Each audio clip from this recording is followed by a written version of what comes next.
श्रीराम समर्थ. सुप्रभातम. हिंदू जागृती न्यास आणि श्री घंटाळी मंदिर संस्थांच्या प्रभाते मनी या कार्यक्रमात अमृतापाध्येचा सस्नेह नमस्कार. श्री ब्रह्मचैतन्य महाराज गोंदवलेकर प्रवचने 17 एप्रिल. संत तू भगवंताचा आहेस ही जाणीव देतात.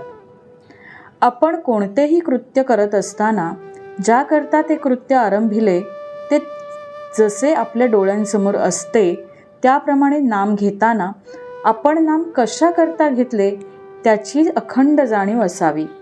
ही जाणीव अखंड ठेवणे, मी भगवंताचा आहे हे जाणणे, याचे नाव अनुसंधान असणे. वास्तविक आपण भगवंताचे आहोतच, पण मी विषयाचा आहे असे भ्रमाने वाटू लागते.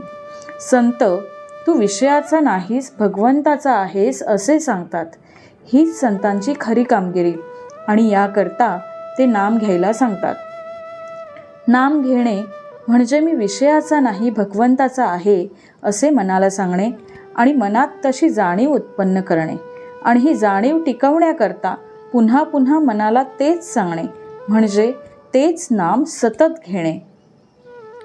तुम्हाला रामदर्शन पाहिजे असे म्हणता, पण राम तुम्हाला ओळखता कसा येणार? रामदर्शन व्हायला रामाचे अंतर काढता यायला पाहिजे. रामाला पक्के ओळखता आले पाहिजे. त्याकरता अंतःकरणाची पवित्रता पाहिजे, शुद्ध भाव पाहिजे. सर्व काही साधने केली पण भाव नसेल तर ती व्यर्थ होतात. कालांतराने त्यामुळे भाव उत्पन्न होईल हे खरे, पण भाव ठेवून साधने केली म्हणजे प्राप्ती लवकर होते. नवविधा भक्तीमध्ये सोपी आणि मुख्य भक्ती म्हणजे अर्पण करणे ही होय. आपण सर्वस्वी देवाचे होऊन राहावे म्हणजे आपण जे काही करतो ते सर्व अर्पणच होते. ज्याने त्याने आपले हित ओळखून वागणे जरूर आहे. कल्याणाचा मार्ग कुणीही दाखवेल, पण त्याप्रमाणे वागणे हे ज्याचे त्याच्याकडे आहे. बंधनाला खरे कारण परिस्थिती नसून आपल्याच मनाची ठेवण हे आहे. कोणत्याही परिस्थितीत, कोणत्याही काळात आणि वाटेल त्या अवस्थेत घेण्यासारखे एक भगवंताचे नाम तेवढेच आहे. त्या परिस्थितीत पूर्ण समाधान राहणे ही देवाची पूर्ण कृपा होय. अग्नीचा उपयोग तो करून घेणाऱ्यावर आहे, तसा देवाचा उपयोग जसा करावा तसा होतो. परमेश्वराच्या ध्यानाने सिद्धी येतात आणि सिद्धी तर त्याज्य, मग परमेश्वराचे ध्यान करूच नये की काय? तर ध्यान हे सिद्धी मिळवण्याकरता करू नये.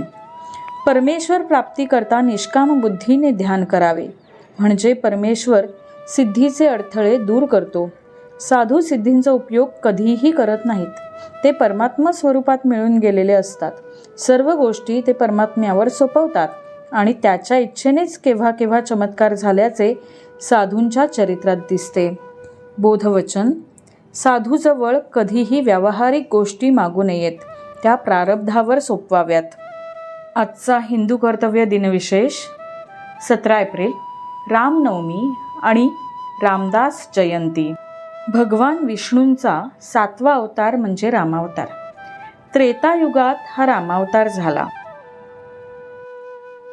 भगवान शंकरही ज्यांच्या नामाचा जप करतात ते म्हणजे प्रभू रामचंद्र. रामरक्षेमध्ये आपल्याला माहितीच आहे की भगवान शंकर पार्वती देवींना सांगतात, राम रामेती रामेती रमे रामे मनोरमे सहस्रनाम तत्तुल्यम राम नामम वरानने.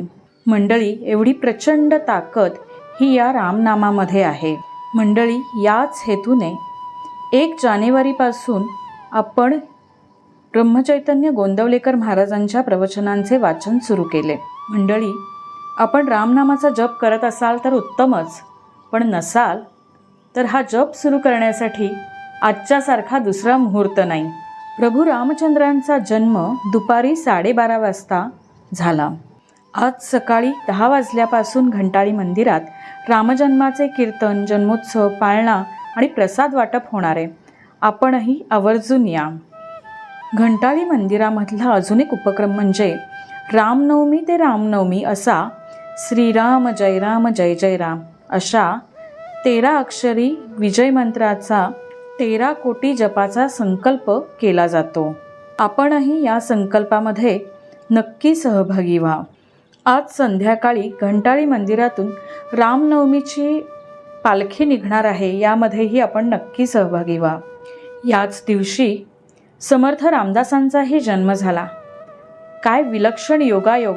योगायोग नाही, ही भगवंताची लीलाच म्हटली पाहिजे.